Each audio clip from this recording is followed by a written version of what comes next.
महाराष्ट्र राज्य शासनमान्य टंकलेखन लघुलेखन व संगणक टंकलेखन संस्थेची संघटना मुंबई यांच्या वतीने जिल्हा प्रतिनिधी पदाची 2024-29ची निवडणूक खेळीमेळीमध्ये सांगलीमध्ये फल्ले मंगल कार्यालय येथे आज पार पडली।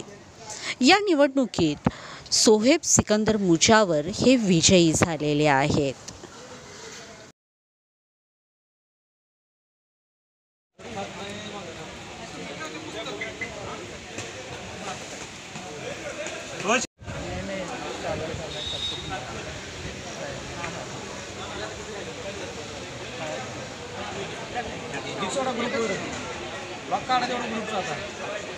मध्ये नाही तर प्रचार चालू व्हायचा आता आणि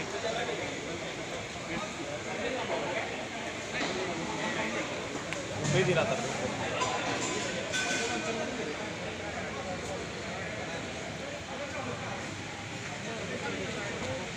अमित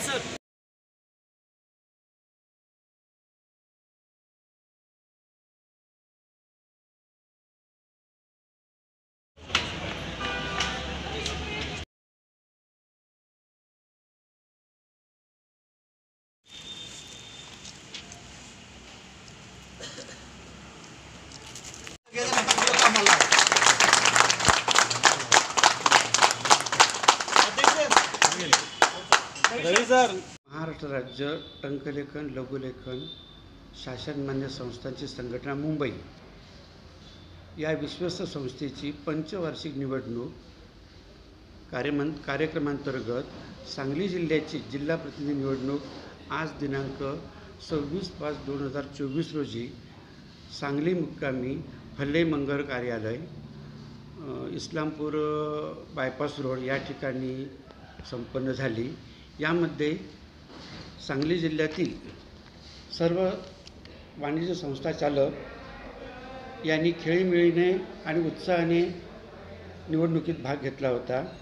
यामध्ये सांगली जिल्ह्यातील एकूण मतदार 105 आहेत, पैकी 97 संस्था चालकांनी आपलं मतदान केलेलं आहे। त्यापैकी एक मत बाद गेलेलं असून 96 मतदान संख्या पात्र ठरवण्यात आलेली आहे। या जिल्ह्यामध्ये मुजावर सोहेब सिकंदर हे उमेदवार आणि त्यांच्या विरोधी मासाळ दीपक गणपती हे उमेदवार उभे होते। पैकी 96 मतदारांपैकी मुजावर सोहेब सिकंदर यांना 49 मतं मिळाली असून मासाळ दीपक गणपती यांना 47 मते मिळाली आहेत। दोन मतांनी मुजावर सोहेब सिकंदर हे विजयी झालेले आहेत। त्याबद्दल आम्ही त्यांना प्रमाणपत्र देत आहोत।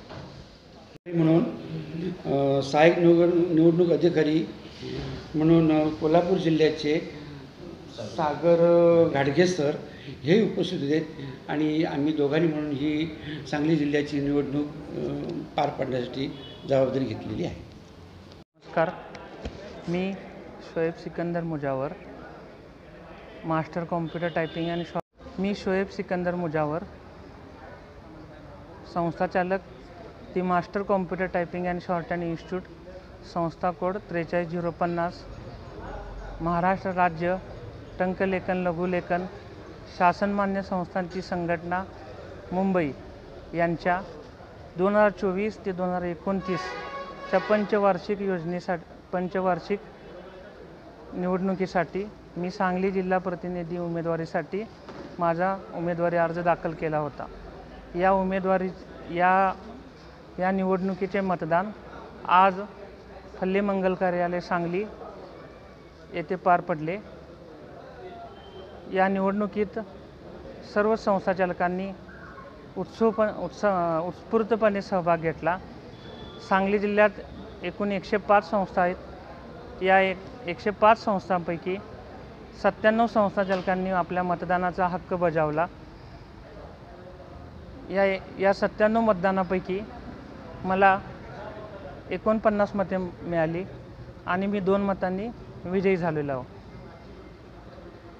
भविष्यात सांगली जिल्ह्यातील ज्या पण आपल्या संस्थाचालकांच्या ज्या अडचणी असतील त्या अडचणी आपण निश्चितच चांगल्या प्रकारे सगळ्यांना सोबत घेऊन सोडवूया. 105 संस्थांच्या ज्या अडचणी असतील भविष्यातील, त्यांच्या काही प्रॉब्लेम्स असतील ते आपण एकत्रितपणे सांगली जिल्हा कार्यकारिणीच्या वतीने आपण सोडवण्याचा निश्चितपणे सगळ्या समस्या प्रयत्न करूया. आज माझ्या विजयाचा श्रेय हा सांगली जिल्ह्यातील आपल्या सर्वच म्हणजे माझ्याकडे जे माझ्या सोबतीला जे माझ्या प्रचारात जे माझे संस्थाचालक माझ्या सोबतीने उभे होते त्या सर्वांचे मी आभार मानतो. प्रामुख्याने माझ्यासोबत आपल्या सांगलीतील 15 ते 20 संस्थाचालक आपले प्रचार करत होते.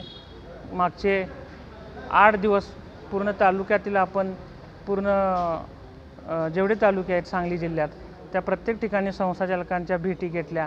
त्यांच्या प्रत्येक अडचणी आपण जाणून घेतल्या. संस्थाचालकांना काय पाहिजे काय नाही, त्यांच्या काय अडचणी आहेत ह्या आपण त्यांना विचारात घेऊन आपण त्यांच्या कशा सोडवता येतील भविष्यात यासाठी आपण निश्चितच प्रयत्न करूया. आणि एक चांगला जिल्हा प्रतिनिधी म्हणून भविष्यात मी सर्वांना सोबत घेऊन निश्चितच ज्या आपल्या संस्थाचालकांच्या ज्या अडचणी असतील, परीक्षेसंबंधित ज्या अडचणी असतील, परीक्षा केंद्रासंबंधच्या असतील, आपले रिन्युअल चालू आहे रिन्युअल संदर्भात ज्या अडचणी असतील त्या सगळ्यांना सोबत घेऊन आपण एक चांगल्या प्रकारे आपण निश्चितच सोडवू प्रयत्न करतो. धन्यवाद. तानाजी शेळके, संस्थापक चैतन्य कॉम्प्युटर टायपिंग इन्स्टिट्यूट आणि चैतन्य उद्योग समूह कासेगाव. आज 26 तारीख आज या ठिकाणी आपल्या महाराष्ट्र राज्य टंकलेखन शिक्षण संस्थांची शिखर संघटनाच्या जिल्हा प्रतिनिधी निवडणुकीसाठी आपण सर्वजण आज या ठिकाणी आनंदमय वातावरणात सकाळपासून इथं एकत्रितपणे जमलेलो असून मतदान प्रक्रिया झालेली आहे. नियमानुसार 4 वाजता मतदान पूर्ण झालेलं असून आता मतमोजणीची प्रक्रिया आतमध्ये सुरू आहे. सांगली जिल्ह्याला एक चांगली परंपरा असून त्या परंपरेनुसार अगदी 2 उमेदवारात काटेची टक्कर जरी असली तरी ती अगदी खेळीमेळीच्या वातावरणात आज या ठिकाणी मतदान पार पडलेलं आहे.